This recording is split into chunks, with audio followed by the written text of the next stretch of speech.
تو اپنی نوجوان نسل کو، یہ آگ ہے آگ، یہ موبائل فون نہیں ہے،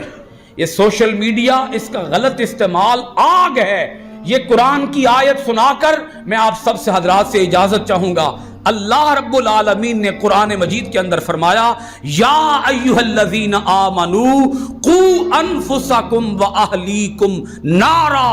اے ایمان والو اپنے آپ کو بھی اور اپنے اہل و عیال کو بھی دوزخ کی آگ سے بچاؤ، اپنے آپ کو بھی اور اپنے اہل و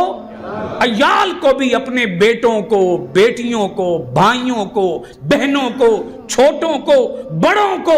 دوزخ کی آگ سے بچاؤ۔ دوسروں کے لیے خیر خواہی ایک تو یہ ہے، کوئی بھوکا ہے اسے کھانا کھلا دے، کوئی محتاج ہے اس کی محتاجی دور کر دے، ایک تو یہ ہے دنیا کے اندر اس کے ساتھ بھلائی، اور ایک ہے آخرت کے اندر اس کے ساتھ بھلائی۔ وہ بھلائی یہ ہے کہ اگر کوئی گناہ کے رستے پہ چلا ہوا ہے تو اسے گناہ کے رستے سے ہٹا کر نیکی کے رستے پہ چلا دیں، کیونکہ ہم نہیں خود بھی جہنم کی آگ سے بچنا ہے اور دوسروں کو بھی جہنم کی آگ سے بچانا ہے۔